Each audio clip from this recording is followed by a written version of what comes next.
up. Yes. All right.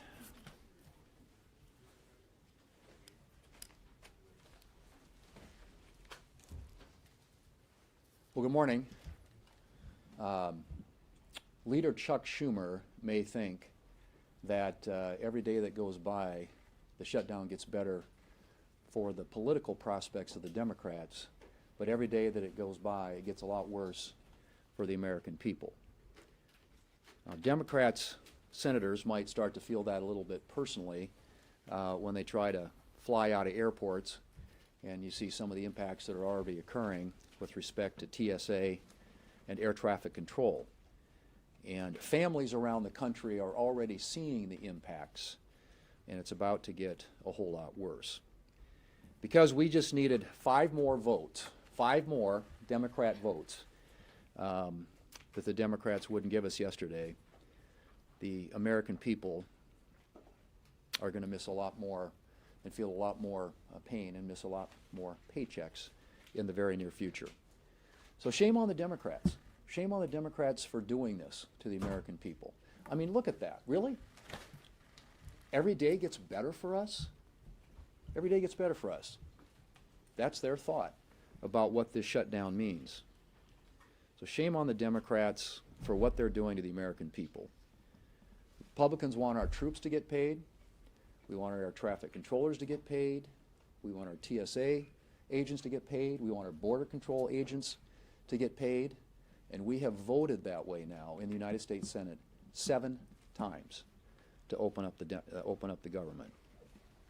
Democrats in the Senate are the last hurdle to getting the government open again and the American people back to work. But what? Instead, they've decided to pander to their far-left activist base who are cheering what's going on here. And the Democrats tend to be so afraid, I guess is the only thing, or running scared from that far-left activist base, that they are willing to put that ahead of what's in the best interest of the American people. Well, it's time for them to get a backbone. It's really time for the Senate Democrats to show a little courage and put the American people ahead of their far-left activist base. They have a simple choice in front of them. Open up the government. Quit playing politics. Quit talking about how it gets better for us because we're looking at the polling and we think that we're winning. This is all that's between this country and their government being open again. It's this bill. You've seen it before. It's passed the House of Representatives. It's sitting at the desk of the Senate. It could be picked up and passed today, put on the President's desk where he has said he will sign it into law. The government opens back up. People get paid. Troops get paid. Air traffic controllers get paid. TSA agents get paid. Border Patrol agents get paid. And we get back to working on behalf of the American people. That's really, this is it. This is all that is between this country being back to work again, and it's 5 Democrats in the United States Senate. We have a majority of United States senators. 55 out of 100 senators are voting to open up the government. We need 5 bold, courageous Democrats with a backbone who are willing to take on their far-left activist base, join us in passing this, to do it anytime, send it to the President, he'll sign it into law. It's that simple. Something they've done 13 times when they had the majority here in the United States Senate and President Biden in the White House. 13 different times. Continuing resolutions are a routine practice around here. They don't get hijacked for extraneous policy writers, and we didn't do that. No gimmicks, no policy writers, no partisan attachments to the bill that came over that the Speaker and the House passed and sent to the Senate. It's just a straight-up bill to keep our government open so we can continue the appropriations process and get back to work for the American people. Speaker Johnson. I want to thank Leader Thune for strong principled leadership over here in the Senate. They have held the line and done the right thing. I'm so delighted that he keeps holding up our House product here. Obviously, this is something we're very proud of. Why? Because it is a clean CR. And what is so historic about what's happening right now is that never in history, never before have you been able to write that a party closed the government over a clean CR. This is the first time. These political antics are frankly ridiculous, and real Americans are being hurt. In my press conference a few hours ago, many or most of you were there, and we talked about how Chuck Schumer is very clearly, and the Democrats, who are his accomplices here in the Senate, are very clearly causing pain for the American people for their own political survival. And I shared a couple of headlines. I'll share them here again. Politico yesterday, their headline, quote, "Chuck Schumer's critics are satisfied." See, he's trying to appease the radical left base of his party. That's clearly what's going on, and no one can deny it. And apparently it's having the desired effect. Here's another one. CNN reported yesterday, Democrats say even missed paychecks for U.S. troops won't be enough to end the shutdown alone. It continues. The co-founder of Indivisible, radical left group, as you know, Chuck Schumer hasn't surrendered yet. Quote, "I call that progress." David Hogg, the former DNC vice chair, too radical even for the DNC. They kicked him out. Okay, he said yesterday, "We give credit where credit is due. This is a big step up for Chuck Schumer." There was Democrat aide. This one's pretty amazing. CNN reported a few hours ago. The shutdown will last as long, this is the aide reporting on what's being said behind closed doors with the senators on the Democrat side. The shutdown will last as long as public perception is on their side, short of, quote, planes falling out of the sky. Because air traffic controllers are experiencing a shortage now, I guess. I mean, it's just absolutely stunning. The Republican Congress has voted 8 times now. Once in the House, 7 times in the Senate. In fact, Lily, will you bring that up? I think visual aids are helpful sometimes because they're trying to obscure these simple facts. Okay, these are the facts. These are the dates. The Republicans in Congress have now voted 8 times to pay the troops and all other federal workers. We did it on September 19th in the House 3 weeks ago today, and now the Senate, under Leader Thune's leadership, has voted 8 times. These are the dates. September 19th they did it. September 30th. October 1st and 3rd and 6th and 8th and 9th, over and over and over. The Republicans voted to open the government and pay the troops, and the Democrats every single time voted for them not to be paid, not to pay TSA agents. If your flight's canceled today, you can blame it on the Democrats. They are the ones that are making sure that air traffic controllers have shortages. We don't want planes falling out of the sky, for heaven's sake. They're making a mockery of this, and it is outrageous to us. You got 2 very even-tempered guys here. Thank you, Lily. You got 2 very even-tempered guys here. We don't get upset a lot. We don't get our feathers ruffled, okay? But this is so outrageous. It's so beyond the pale because real people are being hurt. You got 700,000 federal workers that will receive paychecks today, followed by an additional 400,000 workers on 10/14. That's their last paycheck. That is the last paycheck they're going to have until the Democrats reopen the government. You got 1.3 million troops, active duty soldiers and airmen, sailors. They're going to miss their check on October 15th because the Democrats dug their heels in and showed that they didn't care. 8 times they have voted not to pay these people who are serving and protecting all the rest of us. You have 2 million federal civilian workers and 1.3 million active duty military service members who are now going to be harmed. You also have Veterans Health Services and nutrition programs for young mothers and infants. They're all being stalled and encumbered. You've got FEMA services, flood insurance policies that can't be renewed or written while this is all shut down in the middle of a hurricane season. It goes on and on and on. The harm is real. It is very damaging, and it is outrageous to us that Democrats are playing games so they can appease their base. Now, we've heard, and I'll turn it back over to the leader, take some questions, but we've heard, and many of you have reported already, this Hate America rally that they have coming up for October 18th, the Antifa crowd and the pro-Hamas crowd and the Marxists, they're all going to gather on the mall. We got some House Democrats selling T-shirts for this event. It is an outrageous gathering for outrageous purposes, but the Democrats in the Senate have shown that they're afraid of that crowd, that they don't want to bow, that they want to bow to them, bow the knee to them, and they don't want to take incoming from them. And so they're willing to hold the American people hostage so that they don't have to face an angry mob that's a big chunk of their base. Now, if that's a rumor, they need to come out and clarify that it's not, but that is what we are hearing is their actual motivation, and it is outrageous. All this has got to come to an end. Turn it back over to Leader. Leader Thune? Leader Thune. Good afternoon. 55 votes, you say. Why not go ahead and use this as an opportunity, if things are so dire, to get rid of the filibuster? Use the nuclear option. Well, that's the filibuster, as you know, supermajority requirement is something that makes the Senate the Senate. And honestly, if we had done that, there's a whole lot of bad things that could have been done by the other side. The 60 vote threshold has protected this country, and frankly, that's what I think this last election was largely about, because if the Democrats had won the majority, they probably would have tried to nuke the filibuster. And then you'd have 4 new United States senators from Puerto Rico and the District of Columbia. You'd have a packed Supreme Court. You'd have abortion on demand. A whole bunch of things that were on that laundry list. They had about 6 or 7 things that they were going to do when they nuked the filibuster.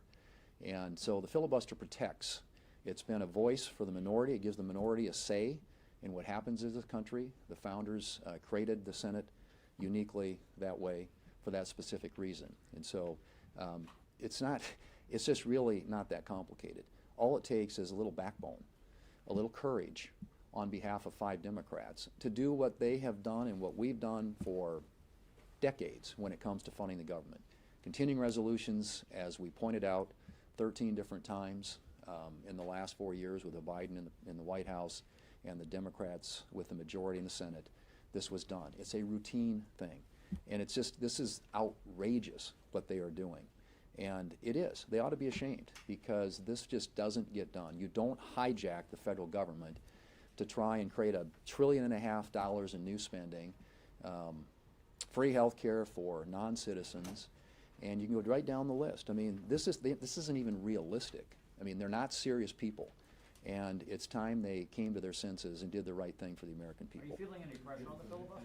No, nobody's pressuring Well, you? there's always pressure on the filibuster, sure. Yeah, I mean, there are folks out there who think that is the way we ought to do things around here, simple majority. But I can tell you that the filibuster through the years has been something that's been a bulwark against a lot of really bad things happening to the country. Yeah, wherever. Okay. Johnson, he suggested that a military pay bill cannot pass the Senate. Is that your understanding? Do you think a military pay bill would be blocked by Democrats? Well, there's do a you think they're gonna try it? military pay bill right here. I mean, I just don't know what I honestly, this pays the military. And all they have to do is pick it up at the desk, give us 5 votes, and the military gets paid.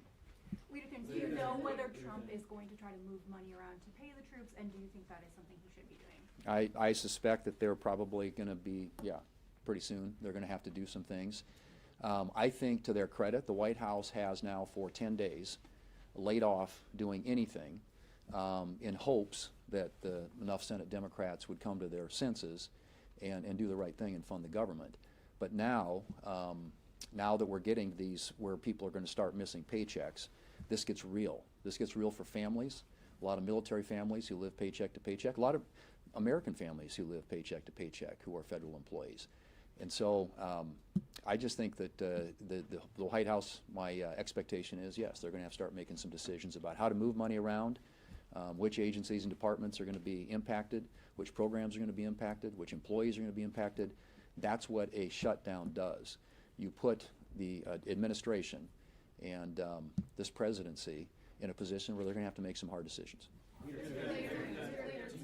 Yesterday you discussed, or reported that you discussed giving a date certain for a vote, or giving some sort of assurance that there would be a vote on a Obamacare tax credit bill.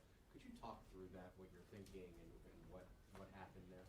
Well, I mean, I think that the Democrats, there are some Democrats who I think are reasonable enough to know this is not a sustainable position for them, who are looking for a way to get something in this conversation that would enable them to have the issue that they say they care about here addressed. And I've said all along, I'm open to that. I think speakers expressed that we get the government opened up again, and we're willing to have that conversation.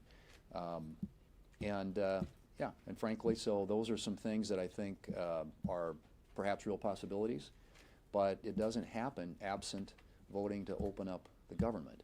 And so the Democrats who are interested in that sort of some sort of pathway on that need to, again, come to their senses and vote to open the government. But just to follow up on that, Mr. Leader, are you going to have any conversations over the next couple of days with Leader Schumer about that? And, you know, to Jake's point, I guess, do you feel like maybe you're getting closer to an off-ramp here?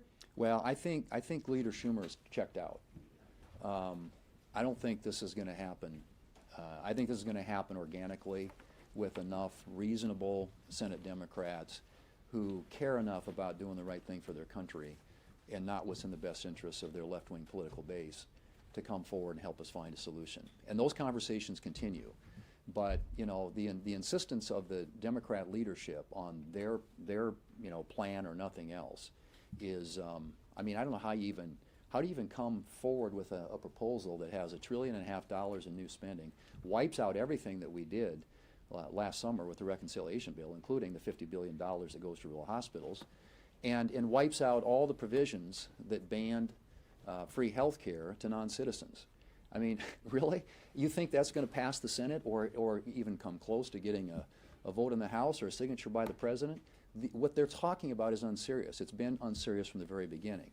So, yes, if they want to sit down and talk about opening up the government and doing some of the things that I've suggested and we've suggested, which is, you know, allowing the conference committee to work on the 3 appropriation bills we passed, bringing other appropriations bills to the floor so we can start funding the government the old-fashioned way, and there's an interest on both sides in doing that. And yeah, a conversation about what we do on the expiring enhanced ACA subsidies. And there's a lot of conversations going on around that. But that doesn't happen until we get the government open. Last question. I wanted to know, you got a call with the Freedom Caucus and you said you were working on rescissions and that rescissions would come up again potentially. Rescissions is something that the Democrats have said is a reason that perhaps there's a lack of trust. Can you both address the question of trust with the Democrats as well as what rescissions are you talking about? Let's talk about trust. Who's in good faith? We sent over this clean document. We didn't load it up with any partisan priorities because we're not playing games here. We wanted to keep the lights on so that we can continue the appropriations process to spend the taxpayers' money more responsibly. I did a conference call within the last hour with the House Freedom Caucus and a lot of journalists, and one of the questions was, are you all concerned about the national debt? You darn right we are. The Republicans are. The Democrats don't seem to care. We crossed this $37 trillion threshold. It is not a sustainable situation. It took us a long time as a nation to get into this financial hole, and we are doing everything we can in every possible way to get us back to sound fiscal responsibility. And what does that include? Well, not only an infusion of pro-growth policies like we implemented with the One Big Beautiful Bill, the Working Families Tax Cut package, so many things that are going to help the economy short-term and long-term. But also, we have to reduce spending. We have to. The government spends too much. It's too large. It does too many things. It does almost nothing well. As Reagan used to remind us, government is not the solution to the problem. Government is the problem. And so are we in favor of reducing spending? Yes. That we're trying to do that in a responsible manner. The reconciliation package that we passed saves $1.6 trillion of taxpayer funds. We eliminated fraud, waste, and abuse. We worked towards efficiency to get the government working better for the people. We're proud of that. There's no legislative body in the history of planet Earth that's ever saved $1.6 trillion or anything close to that. But it's the first of many steps. So we have to appropriate at lower, more responsible levels, not in a way that disenfranchises or hurts any American that relies upon vital services, but in a way that makes government work better for people. We're excited about that. A rescissions package is part of our process. I know the Democrats hate to cut spending in any way, in any form. But we are for that because we have to make government work better for people. If you look at the polling, the people's faith in the federal government is at an all-time low. Why? Because they don't see that it's being done well. And we are doggedly determined to get back to those principles. And so the Democrats are going to decry any limitation of spending. Watch them. Have you ever seen a Democrat ever want to reduce a federal program? Reduce the size or scope of government? No. They always want to spend more.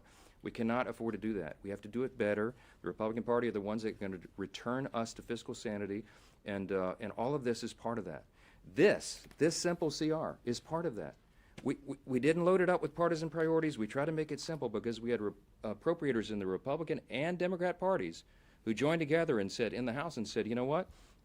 Give us 7 more weeks. Give us until November 21st. Let's keep the lights on. Very simple, clean measure, as simple as possible. Keep everything at status quo so we can work together and come to consensus to spend the taxpayers' money more responsibly. Yes, we're committed to that. Thank you all. Everybody.